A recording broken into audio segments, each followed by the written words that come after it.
मिर्ची अवार्ड से ही हम स्टार्ट करते हैं। जब आपको नॉमिनेट किया गया था, कैसी फीलिंग थी आपके लिए? Art and artist has no boundary. Yes, और मेरे ख्याल से यस। आर्ट ही वो वाहद मीडियम है जो हमारे हुँ। दिलों को जोड़ता है। आफ्टर कोई 2-3 महीने के बाद एक कॉल आती है मेरी मैनेजमेंट को कि जी महक रेडियो मिर्ची म्यूजिक अवार्ड्स के लिए नॉमिनेट होंगे। पहले तो हमें यकीन नहीं आ रहा था कि वाकई, और मैं पाकिस्तान की पहली सिंगर। तो नफरत है, नफरत भी की जाती है तो पता चलता है ना नफरत क्या होती है, लेकिन प्यार वो वाहद लैंग्वेज है जिससे आप हर चीज़ सुलझा सकते हैं। इंडियन सिंगर की अगर हम बात करें तो वो कौन है जिनके साथ आपका ख्वाब भी है कि आपको कभी उनके साथ स्टेज शेयर करने का मौका मिले? इसीलिए मैंने हीर रिकॉर्ड करवाई थी। हुँ, तो हुँ। मुझे वहाँ के रबी शेरगिल हैं, बड़े अच्छे सिंगर हैं, पंजाबी सिंगर हैं वो यस, भी। तो यस। उनका मुझे मैसेज आया हुआ था कि बहुत अच्छा कुड़िए तू गाया, बहुत वधिया। ख्वाहिश मेरी थी कि मैं गाना रिकॉर्ड करवाऊँ ए आर रहमान के साथ। ओके। तो वो ए आर रहमान साहब ने मुझे मैसेज भी किया था, उनके साथ ओह बात भी हुई वाओ! थी मेरी।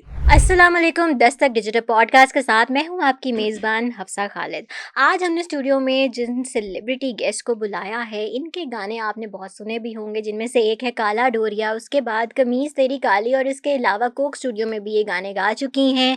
डिफरेंट ड्रामास के ओएसटी भी ये गा चुकी हैं। इनका नाम है महक अली। महक की अगर हम बात करें तो इनका ताल्लुक ननकाना साहब से है और ये एक छोटे से शहर से ताल्लुक़ रखती हैं, लेकिन काम ये बहुत बड़े-बड़े करती हैं। न्यूयॉर्क टाइम्स स्क्वेयर्स में भी इनका एक बिलबोर्ड 1 महीने तक हम लोगों को नज़र आया था और उसके बाद लोगों ने इनको बहुत ज़्यादा पसंद भी किया। सिर्फ़ पाकिस्तान में ही नहीं, इनकी इंटरनेशनल अपीयरेंस भी बहुत है, डिफरेंट कॉन्सर्ट्स भी ये करती रहती हैं। तो बाकी की बातें हम महक से ही करते हैं। अस्सलाम वालेकुम महक, कैसी हैं आप? वालेकुम अस्सलाम and thank you for having me Hafsa, और इतने अच्छे वार्म वेलकम का शुक्रिया। आपसे मेरी मुलाकात हुई थी जब मेरे ख्याल से बिलबोर्ड लगा था तब। बिल्कुल, बिल्कुल, और तभी उसके हमारी बाद आपसे आप मेरे मुलाकात हुई ख्याल से थी। हो गए 2-3 साल हो गए हैं आप। Exactly, exactly and thank you for having me. It's really great for us कि आप दोबारा से हमारे पास आई हैं और अब हमें आज आपके साथ पॉडकास्ट करने का मौका मिल रहा है। ऑडियंस को मैं यहाँ पे एक और चीज़ भी बताना चाहती हूँ कि महक की नॉमिनेशन मिर्ची अवार्ड्स में भी की गई थी और ये एक पहली पाकिस्तानी लड़की थी जिनको उन अवार्ड्स में नॉमिनेट किया गया था। जैसे मैं पहले बता चुकी हूँ कि इनकी एक इंटरनेशनल अपीयरेंस भी रही है। तो मिर्ची अवार्ड्स में नॉमिनेट होना it was a big achievement for a Pakistani girl. So Mirchi award से ही हम स्टार्ट करते हैं। जब आपको नॉमिनेट किया गया था, कैसी फीलिंग थी आपके लिए? पहले तो लाइक क्रॉस द बॉर्डर, मैं हमेशा ही हर अपने इंटरव्यू में बात करती हूँ कोट के art and artist has no boundaries. Yes, और मेरे ख्याल से यस। आर्ट ही वो वाहद मीडियम है जो हमारे हुँ। दिलों को जोड़ता है। और लड़ाइयाँ आर्टिस्टों की आपस में नहीं होती, पॉलिटिक्स होती है जो बिल्कुल, लड़वाती है बिल्कुल। हमें। तो मुझे बिल्कुल आइडिया नहीं था। पहले तो मैंने खैर इतना प्रमोट भी नहीं किया, वो एक कोई बी सी क्लास की मूवी थी तो उसके हुँ। लिए मैंने कलाम गाया। तो आफ्टर कोई 2-3 महीने के बाद एक कॉल आती है मेरी मैनेजमेंट को कि जी महक रेडियो मिर्ची म्यूजिक अवार्ड्स के लिए नॉमिनेट होंगे। पहले तो हमें यकीन नहीं आ रहा था कि वाक़ई, और मैं पाकिस्तान की पहली सिंगर। तो मुझे इस चीज़ की बड़ी खुशी होती है कि जब पाकिस्तान का नाम मेरे नाम के साथ लगता है या पाकिस्तान को रिप्रेज़ेंट कर रही होती हूँ। हुँ। तो कॉल आई ज़ी वालों की, वहाँ जाने लगे तो उड़ी अटैक हो गया। तो यस। हमेशा ऐसा होता है जब भी मैं जाने लगती हूँ, तो मेरे ख़्याल से देर है दुरुस्त है, अच्छे वक़्त, मेरे ख़्याल से अच्छे वक़्त हुँ। का इंतज़ार करना चाहिए जब बिल्कुल आपके लिए सूदिंग हो और ये लड़ाइयाँ ख़त्म हो जाएँगी। बिल्कुल, बिल्कुल। जी, हम सबकी यही दुआ है कि जो हमारे क्रॉस बॉर्डर रिलेशंस हैं, हुँ। वो जो एक दुश्मन मुल्क का एक वो जो टैग लग गया, हम उन्हें दुश्मन कहते हैं, वो हमें दुश्मन कहते हैं। लेकिन जब हमारे जो सेलिब्रिटीज़ हैं, जो हमारे आर्टिस्ट हैं, वो एक-दूसरे से मिलते हैं, तो हमें कहीं से भी नहीं लगता कि ये दोनों दुश्मन ममालिक से ताल्लुक़ मुझे ऐसा रखते हैं। लगता है कि with the passage of time slowly लोगों में अवेयरनेस आती जा रही है। यस, यस और और मैं अपनी भी ज़ात की बात करूँ तो मेरे अंदर बहुत सारी चेंजेज़ आई हैं कि वक़्त के हुँ, साथ-साथ आप बहुत कुछ सीखते हैं अपने एक्सपीरियंसेस से।